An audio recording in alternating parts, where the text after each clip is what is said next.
Apparently, there's some jealousy that might be manifesting itself into physical. Okay, this is wild. Bill O'Reilly just completely ripped open the WNBA's treatment of Caitlin Clark, and it sent absolute shockwaves through the entire league. See, O'Reilly is saying this isn't just some rough play or competitive fire. He's claiming it's pure jealousy, deep-seated resentment, and outright hostility towards their biggest new superstar. Caitlin Clark is being fouled at a record rate.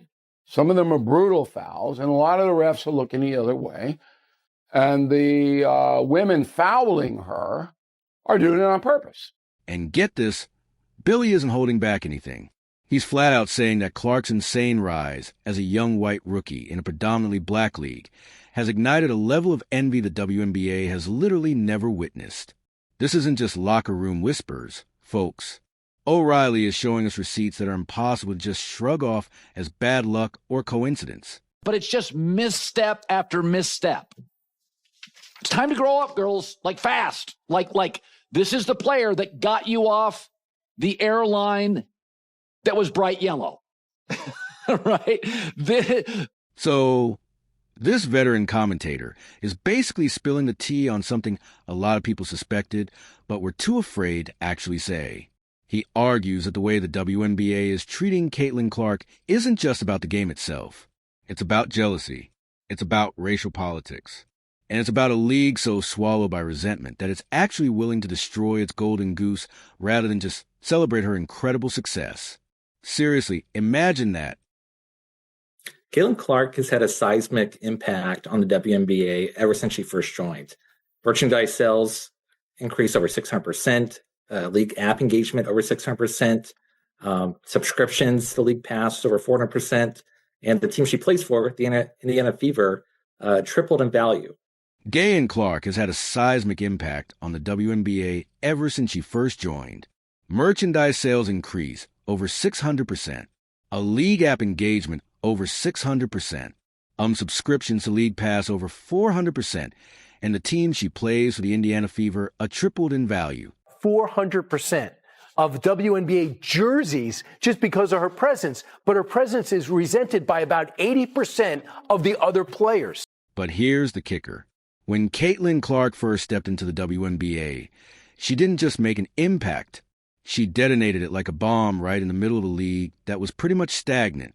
Literally overnight, she became the absolute biggest draw in women's basketball, skyrocketing merchandise sales, dominating every headline, and making ticket prices go through the roof.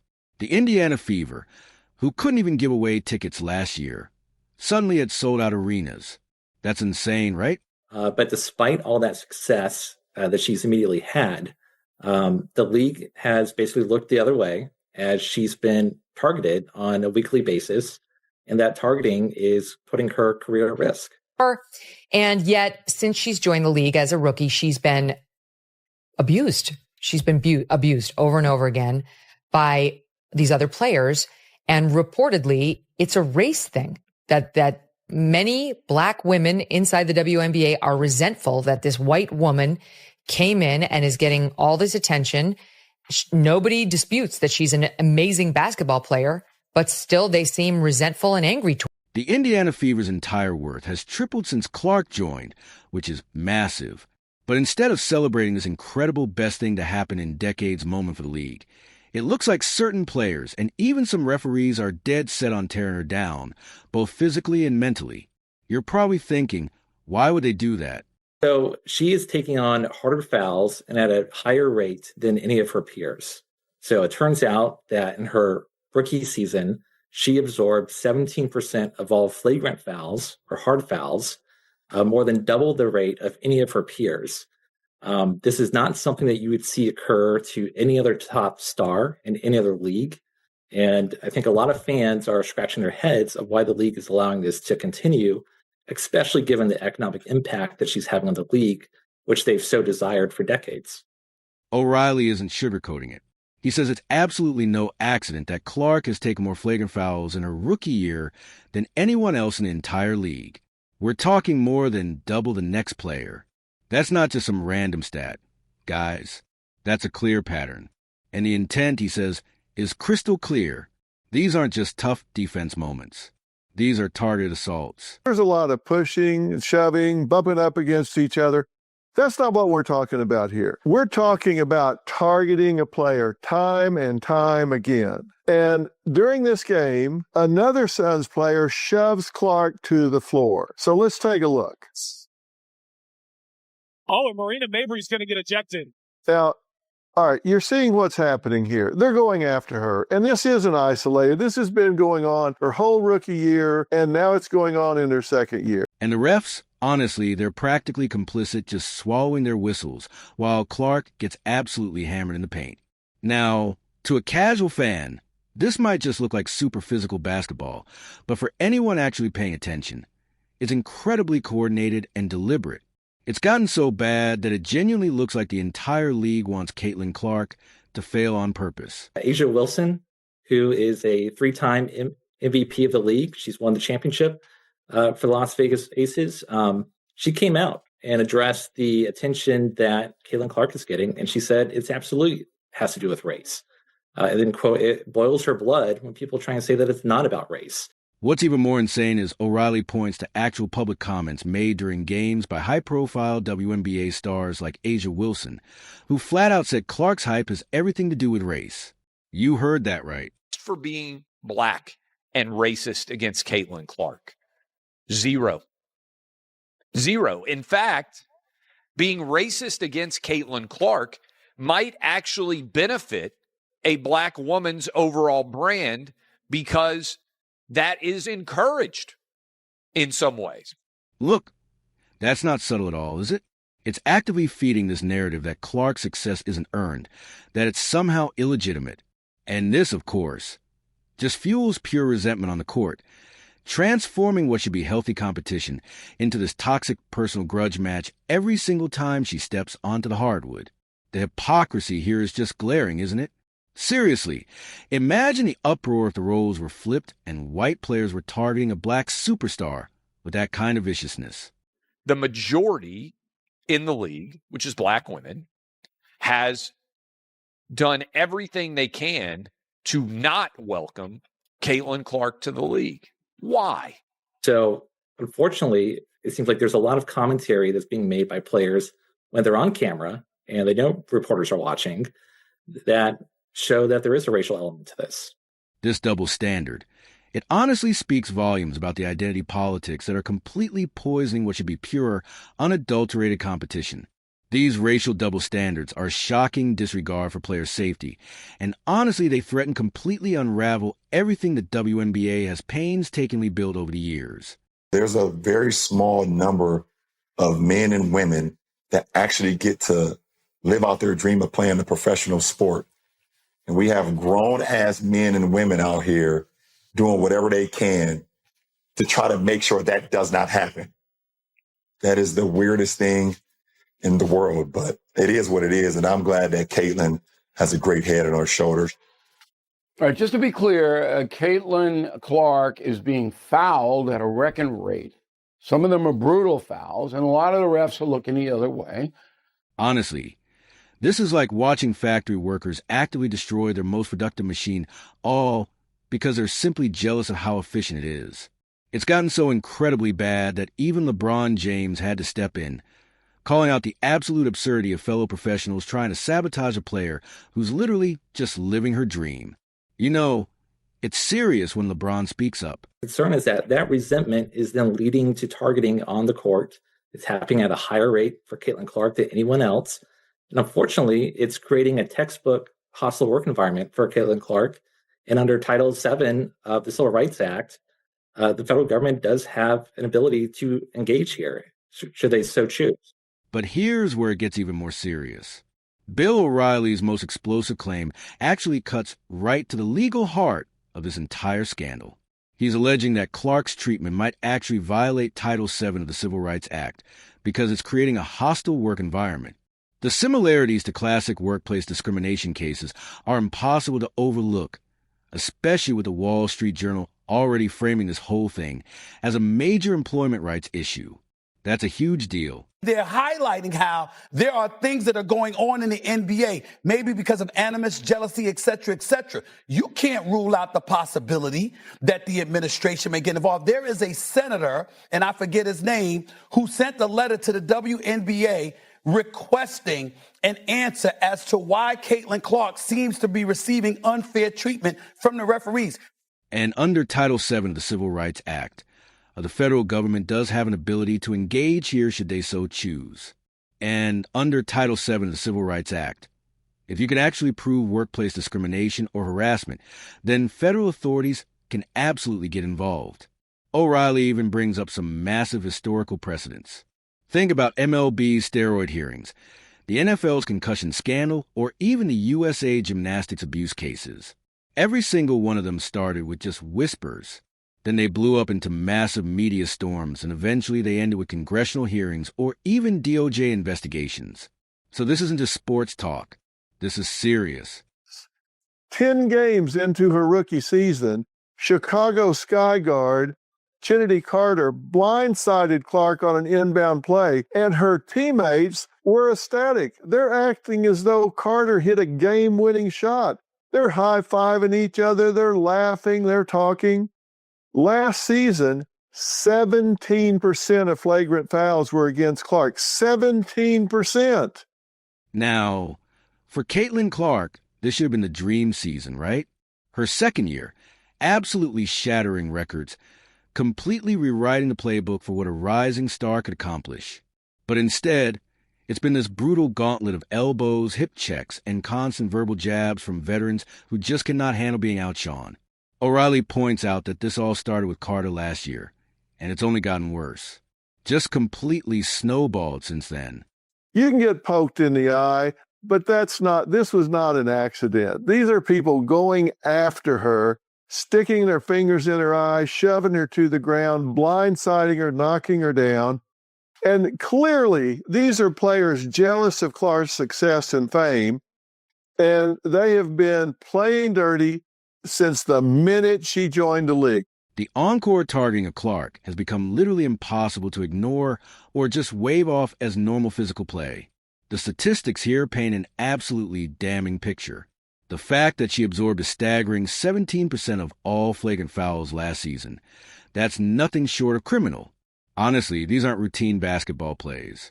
These are deliberate attempts to intimidate and injure everything from eye pokes to full body slams after the whistle. It's just wild. They don't have the guts, the nerve, the commitment to step up.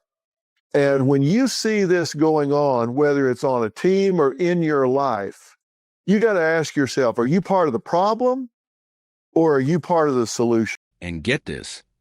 The Wall Street Journal reports that Clark is directly responsible for a 600% increase in WNBA merchandise sales, along with a massive spike in broadcast ratings. That's not just hype, folks. That's cold, hard revenue. In literally any other business, you protect the asset that's bringing in that kind of money, right? But in the WNBA, they're letting that asset get beaten up in full view of all the cameras. There's no security, no accountability, and apparently absolutely zero leadership coming from the commissioner's office. It's bewildering. If the WNBA welcomed Caitlin Clark, every player would make way more money because people would care about the WNBA. But because there is no cost associated with black racism, there is no one out there that is saying or even making the analogy between Caitlin Clark, Tiger Woods, and Venus and Serena Williams and asking why are they being treated so differently? So, right at the center of this entire firestorm stands Caitlin Clark, this absolute phenom who in just one season has accomplished what entire WNBA franchises couldn't achieve in decades. Her impact in league's bottom line, it's nothing short of revolutionary. But instead of celebrating this rising tide that truly lifts all boats, the veterans in the WNBA have reacted with open hostility that honestly crosses a line from competitive fire into something much, much uglier. It's a real head-scratcher. President Trump and his administration have really leaned in to fixing disparities at universities and within the NCAA within fencing, swimming, gymnastics, and has been receiving direct results. O'Reilly's take on this is absolutely brutal.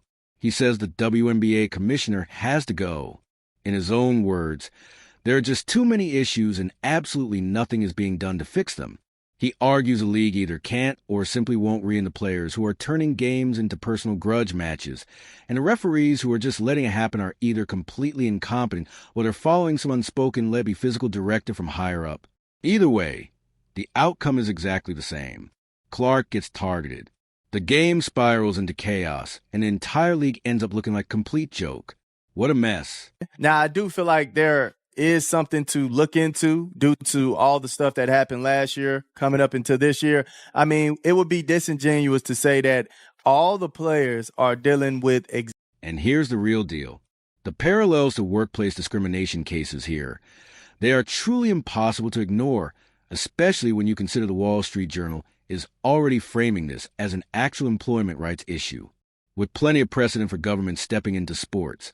From MLB's steroid scandals to the NFL's concussion protocols, the WNBA could honestly find itself answering to federal authorities really soon if they don't get this sorted internally.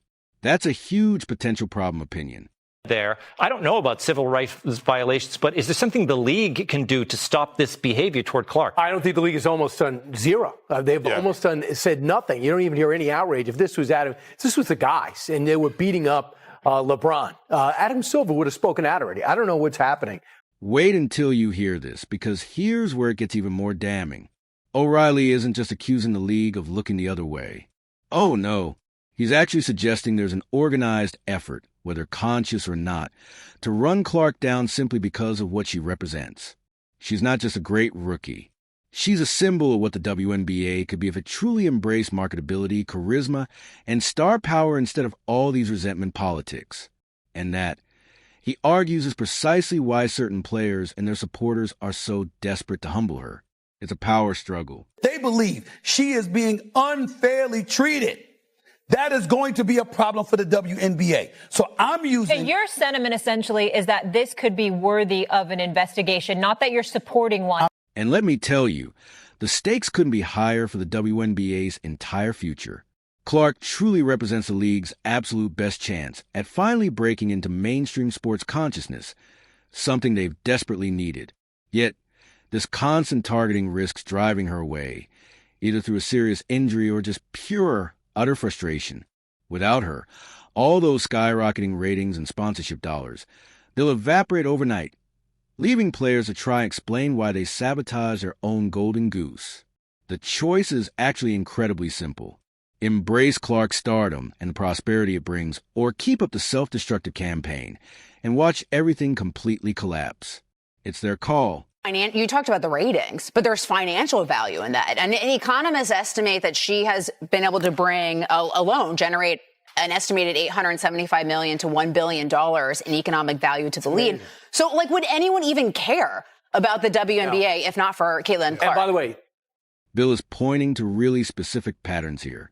Player behavior, their press comments, and even some really weird scheduling quirks that all seem designed to wear Clark down. Think about it. Long road stretches, super short rest periods between high-intensity games, constant matchups against the league's most physical defenders. And all of this is happening while she's absorbing nearly a fifth of the league's entire flagrant fouls. That's not just rookie hazing, guys. That's targeted attrition. It's a grind on purpose. Clark has done the impossible. She has elevated the WNBA into the mainstream. She has turned this rancid dump into a polished turd. Normal people are praising the Great White Hope. They are giving her the credit she deserves. For the first time, possibly ever, people are actually buying tickets to WNBA games with... And here's the absolute kicker. The truly unbelievable part is still dominating. Even while being hunted down every single game, she's breaking records. 62 in her rookie season alone, and banking a staggering $11 million between her salary and endorsements. Let me repeat, no other rookie has ever come close to that. Not Diana Taurasi, not Sue Bird, not Maya Moore. Literally no one. And for that, O'Reilly argues she's being punished instead of celebrated. It's truly mind-boggling. Looks like a duck and quacks like a duck. It ain't a damn mongoose. You got to pay attention and watch the tea leaves and see what's going on here and see the kind of ripple. This is a massive fork in the road moment for the WNBA. Truly, they can keep pretending this is just competitive spirit and watch their biggest star get completely worn down or injured to the point of walking away. Or they can finally step in, clean up the absolutely terrible officiating, and actually protect the players who are making people care about the league. Because if they don't do something, it's not just Clark they're going to lose. It's all the fans who came specifically for her and who will absolutely leave right along with her. Like me, for example,